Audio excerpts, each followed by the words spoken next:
যাক, অনেক কষ্ট করে অনেকক্ষণ ওয়েট করলাম, আপনাদের আমি হাতিগুলো দেখাতে পারলাম। এরা দাঁড়িয়ে রয়েছে এখানে, এখানে অলরেডি দাঁড়িয়ে রয়েছে হাতিগুলো।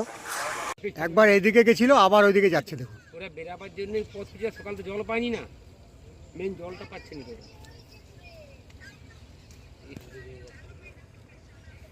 ওই তো দেখুন, হচ্ছে আবার ওইদিকে যাচ্ছে। আবার ঘুরে বেড়ায়, ও আবার ঘুরছে দেখুন, মানে ওটা মানে দুটোর পর থেকে হচ্ছে। একদম খড়গপুর টাউনের মাঝে এরকম এই গভীর জঙ্গল, এখানে থেকে এই হাতিটা যাচ্ছে। এই হাতিগুলো এসছে 9টার থেকে 10টা হাতি এখানে রয়েছে। শ্রীকৃষ্ণপুর ভবানীপুর দিয়ে এসছে, ওখানে আমার ফোন করছে। এখানে একটা দাঁড়িয়ে রয়েছে, এই যে একটা দাঁড়িয়ে রয়েছে। এটা হচ্ছে এই যে এগিয়ে যাচ্ছে।